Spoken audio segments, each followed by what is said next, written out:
ये आपका लगा स्टैचू सामान निकाल लो और बंदे अंदर हो बस से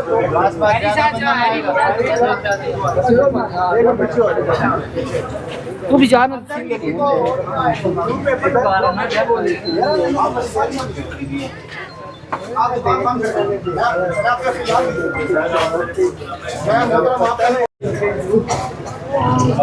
अब ये दुकान है, इसको सील किया जा रहा है।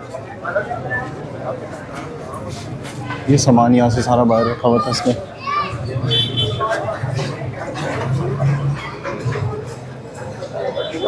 ये कहाँ तक आता है हमजा भाई? ये इधर तक इसने किया हुआ? सर इधर तक नहीं किया, सारी मार्केट में माल लगा के यहाँ पे लगाया स्टैचू। ये मान ही नहीं रहा, ये मेरा ये मान ही नहीं रहा, मैंने इधर लगाया। ये सामान सारा जो था वो यहाँ पे रखा हुआ था, उसकी वजह से इसको सील किया गया।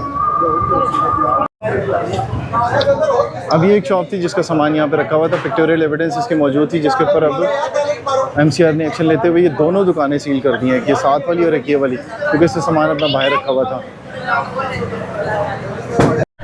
अब ये देखिए एक शॉप है, ये उमर गारमेंट्स, इसकी भी पिक्टोरियल एविडेंस थी, जिसके ऊपर अभी मेट्रोपॉलिटन कॉरपोरेशन इसको सील कर रही है, और यहाँ पे उमर भाई अपनी टीम के साथ इसको सील कर रहे हैं।